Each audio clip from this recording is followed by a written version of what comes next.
मैं एपी विश्वकर्मा स्वागत करता हूं अपने यूट्यूब मंच पर। दोस्तों, आज हम बात करेंगे कि जिस तरह से भारतीय जनता पार्टी जो है हर पार्टी को तोड़ती है, फोड़ती है और चाहती है कि उसके जो कार्यकर्ता है, उसको जो एमएलए हैं, उसको जो एमपी है, उसको अपने मिला लिया जाए।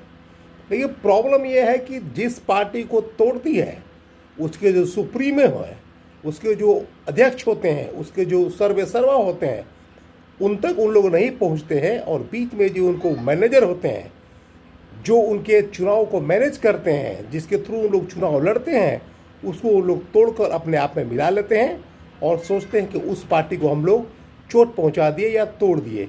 जबकि जो चुनाव का जो प्रमुख चेहरा होते हैं, जो पार्टी का जो प्रमुख चेहरा होते हैं, जो सुप्रीमो होते हैं, जो प्रेसिडेंट होते हैं, अध्यक्ष होते हैं, वो सर्वे सर्वा होते हैं और वो मालिक होते हैं। और किसी भी जो पार्टी को कोई आदमी निचले स्तर को तोड़ता है तो उससे किसी पार्टी को कोई फर्क नहीं पड़ता। तो यहाँ क्या होता है कि बीजेपी जो है जितनी भी पार्टियों को तोड़ती है, तो बीजेपी को लगता है कि तो हम पार्टी को तोड़ लिए तो हमारा वोट भी टूट गया, उसका वोट भी हमारे में कन्वर्ट हो जाता है। लेकिन ऐसा होता नहीं है। जितने भी पार्टियों को बीजेपी तोड़ी है, उसका जो वोटर्स है, उसका जो वोट बैंक है, वो कभी भी बीजेपी में कन्वर्ट नहीं हुआ। जैसे अगर हम बात करते हैं मुकेश सहनी की पार्टी को तोड़ा गया, उसके भी जितने भी 4 विधायक थे वो जो है बीजेपी उसको अपने आप में मिला ली।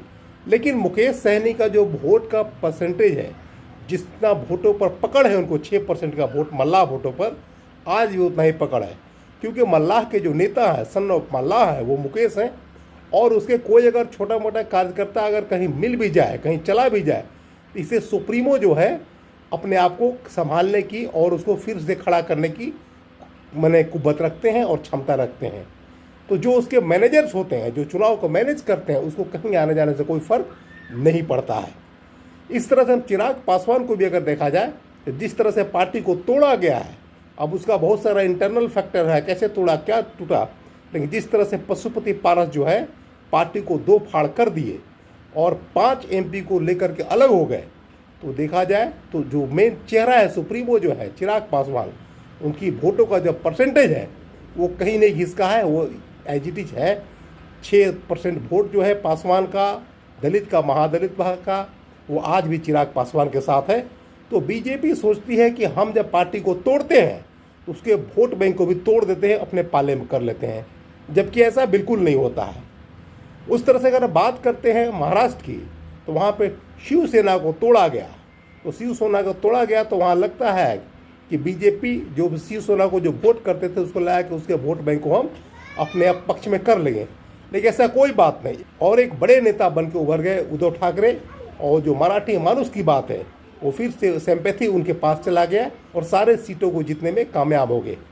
उस तरह से जिस तरह से उसके बाद जो एनसीपी को जिस तरह से तोड़ा गया अजित पवार के थ्रू, तो उनको लगा कि हम अजित पवार को तोड़ने के बाद एनसीपी को तोड़ दिए, कमज़ोर कर लिए। जबकि उसको पार्टी का जो प्रमुख चेहरा है, जो सुप्रीमो है शरद पवार, उनको कोई बाल बाका नहीं हुआ और उनका पूरा पार्टी पर होल्ड है, पूरा कंट्रोल है। और जितना वोटर्स है, जो उनका वोट बैंक है, उसको एज इट इज उनके साथ है। तो बीजेपी की बड़ी प्रॉब्लम है कि पार्टी को तोड़ते तो हैं, लेकिन जो वोटर्स है, जो वोट बैंक है, उसको अपने पाले में नहीं कर पाते हैं। और इनका गलतफहमी होता है कि हम किसी भी मैनेजर्स को, उसके एक प्रमुख चेहरे को तोड़ करके हम वोटर्स को अपने पक्ष में कर लेंगे। और यही गलतफहमी में बीजेपी जीती है और अपना नुकसान कराती है। इससे छवि भी खराब होता है। अब एक गलत परंपरा की शुरुआत है, किसी पार्टी को तोड़ा जाए। तो बहुत सारे एग्जाम्पल्स हैं, चाहे एनसीपी हो, शिवसेना हो, या मुकेश सहनी की पार्टी हो, चिराग पासवान की पार्टी हो, बहुत सारे पार्टी को तोड़ा जा रहा है, लेकिन उसको वोट बैंक को कोई अपने पक्ष में नहीं कर पा रहा है। जो पार्टी के सुप्रीमो होते हैं, जो मुख्य चेहरा होते हैं, उनके पास साथ रहता है, एज इट इज पड़ा रहता है। वोट बैंक उन्हीं के साथ रहता है, जो चुनावी चेहरा होते हैं, जो सुप्रीमो होते हैं, पार्टी के अध्यक्ष होते हैं, या पार्टी के जो सर्वे सर्वा होते हैं। अगर वीडियो अच्छा लगा तो लाइक करें, शेयर करें, चैनल को सब्सक्राइब करें। आज के वीडियो में इतना ही, मिलते हैं अगले वीडियो में। तब तक के लिए thanks for watching this video.